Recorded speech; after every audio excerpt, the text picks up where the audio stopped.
جو ماننے والے ہیں ان کا مزاج صحابہ کہتے ہیں جب ہم دروازہ رسول پہ جاتے تھے خیرات بھی ملتی تھی اور عزت بھی ملتی تھی. خود بھیک دے خود ہی کہیں منگتے کا بھلا ہو. خیرات بھی ملتی تھی اور عزت بھی ملتی تھی. نبی پاک ساتھ عزت بھی دیتے تھے. مسکین کو غریب کو دیں اور خیر خائی کریں. جوتے بیچنے والے جوتوں کے ریٹ سستے کریں. کپڑا بیچنے والے کپڑے کا ریٹ، درزی صاحب بھی ریٹ سستا کریں. دکاندار بھی چیزوں کا ریٹ، حکیم صاحب پیسے کم لیں، ڈاکٹر پیسے کم کریں، حکومت نرخوں میں کمی کرے اور یہ کام اجتماعی طور پہ کریں. میرے نبی پاک نے فرمایا رمضان غمخواری کا مہینہ ہے، اس میں غمخواری کرنی ہے، دوسرے کا خیال کریں، اظہار کریں، قربانی کریں. یہاں ہر چیز کا ریٹ بڑھ جاتا ہے رمضان شریف میں. ہر آدمی کہتا میرا سیزن آ گیا ہے. توجہ بڑھائیں، خیال کریں، غمخواری کا مہینہ ہے. اور پھر آپ لوگوں سے یہ بھی گزارش ہے کہ رمضان المبارک کا جب مہینہ آئے تو جس آدمی کے ساتھ نیکی کرنی ہے وقت پہ کریں. کسی غریب کو پیسے دینے ہیں، کپڑے دینے ہیں تو یکم رمضان کو دیں.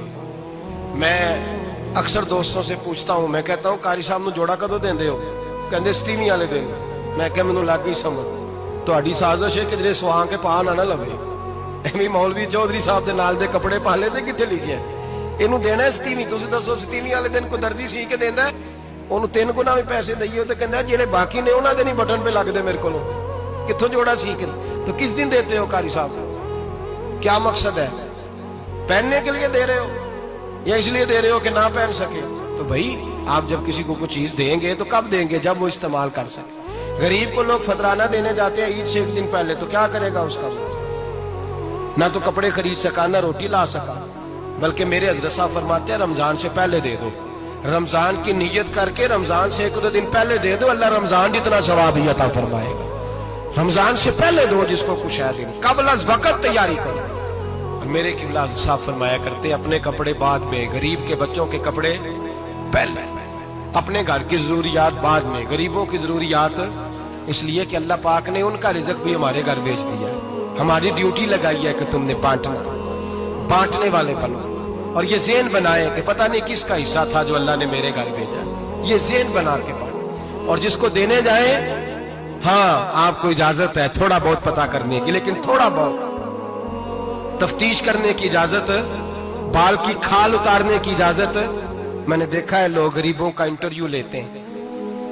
تیرا تو فلانا کمانے والا نہیں،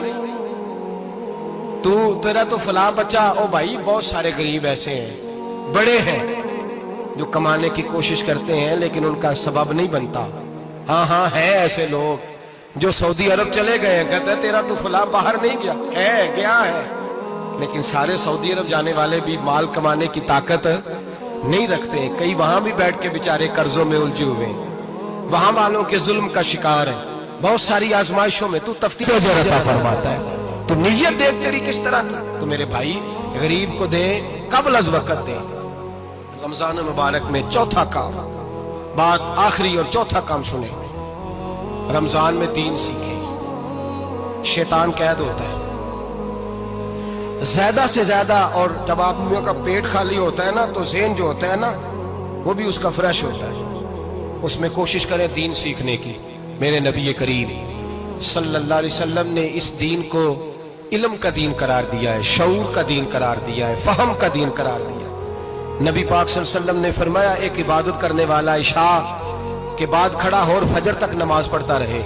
ایک عالم دین عشاء پڑھ کے سو جائے، اٹھ کے فجر پڑھ لے، تو وہ 70 عبادت کرنے والوں کا درجہ زیادہ نہیں، عالم کا درجہ پھر بھی زیادہ ہے. اس عالم دین کا درجہ زیادہ ہے، اس لیے کہ وہ لوگوں کو آگاہی دیتا ہے، شعور بخشتا ہے. یہ دین جو ہے یہ، اور نبی پاک صلی اللہ علیہ وسلم نے فرمایا عبادت کرنے والے پر عالم کا درجہ اتنا ہی زیادہ ہے جتنا میرا درجہ اپنے غلاموں پر زیادہ ہے. عالم کو حضور نے اتنا بڑا مقام دیا. دین سیکھیں، شعور حاصل کریں. یہ فقاہت کا دین ہے، شعور حاصل کرنے کا دین ہے. اور نبی پاک صلی اللہ علیہ وسلم نے فرمایا دین کی ایک بات سیکھ لینا 1000 نفل پڑھنے سے زیادہ درجہ رکھتی ہے. دین کی ایک بات سیکھ لینا 1000 جنازے میں شرکت سے زیادہ درجہ رکھتی ہے. دین کی ایک بات سیکھ لینا، میرے نبی پاک صلی اللہ تعالی علیہ وسلم ارشاد فرماتے 1000 مریض کی عیادت کرنے سے زیادہ درجہ رکھتی ہے. فرمایا جس نے رات کے ایک لمحے میں دین کی ایک بات سیکھی اللہ اسے ساری رات عبادت کرنے سے زیادہ ثواب عطا فرمائے گا۔ میرے ایسا فرمایا کرتے جب سیکھنے والے کو یہ ثواب ملے گا تو بتائیے سکھانے والے کو کتنا ثواب ملے، اسے اللہ کتنا درد۔ رمضان آ رہا ہے، شیطان قید ہے، دین پھیلانے کی کوشش کریں، جد و جہد کریں۔ بڑی نیند آتی ہے فجر پڑھ کے، لیکن اگر کسی کا ارادہ بن جائے کہ دین سیکھنا بھی ہے اور دین بچوں کو، تو پھر کوئی نیند غلبہ۔ ایک مثال ایک عالم نے سمجھائی، کوئی بزرگ تھے درویش عالم، ان کے پاس ایک عورت آئی، کہنے لگی میں بچوں کو سویرے بڑا جگاتی ہوں، بچے جاگتے نہیں نماز کے لیے۔ بڑا عجیب جواب دیا بزرگوں نے، درویش نے، عالم نے، کہنے لگے بی بی کیوں نہیں جاگتے، جگایا کر، بیدار کیا کر، اٹھایا کر۔ کہنے لگی بڑی جدوجہد کرتی ہوں، اٹھتے نہیں، بیدار نہیں ہوتے۔ اللہ والے تھے نا۔ کہنے لگے یہ بتا اگر اس کمرے میں آگ لگ جائے تو پھر بچوں کو کیسے بیدار کرے گی؟ آگ سے بچانے کے لیے کیا کرے گی؟ پھر تو بالوں سے پکڑ بھی گھسیٹنا پڑا تو گھسیٹ کے کمرے سے لاؤں گی، پھر تو چوٹیں لگتی ہیں تو لگ جائے، پھر میں پرواہ نہیں کروں گی۔ آپ فرمانے لگے یوں سمجھ لے جہنم کی آگ جل رہی ہے، اگر تیرے بچے نے نماز نہ پڑھی تو آگ لگ جائے گی، اگر اس نے عبادت نہ کی تو اسے آگ، اب جیسے بھی تجھے اٹھانا پڑتا ہے اٹھا گھسیٹ کے باہر لا، لیکن اس کی نماز قضا۔ نیند بڑی آ رہی ہے سویرے، لیکن اگر دین نہ سیکھا تو مشکل ہو جائے گی۔ جیسے بھی اپنے آپ کو جگانا چاہیے، ہمت کرنی چاہیے، دلیری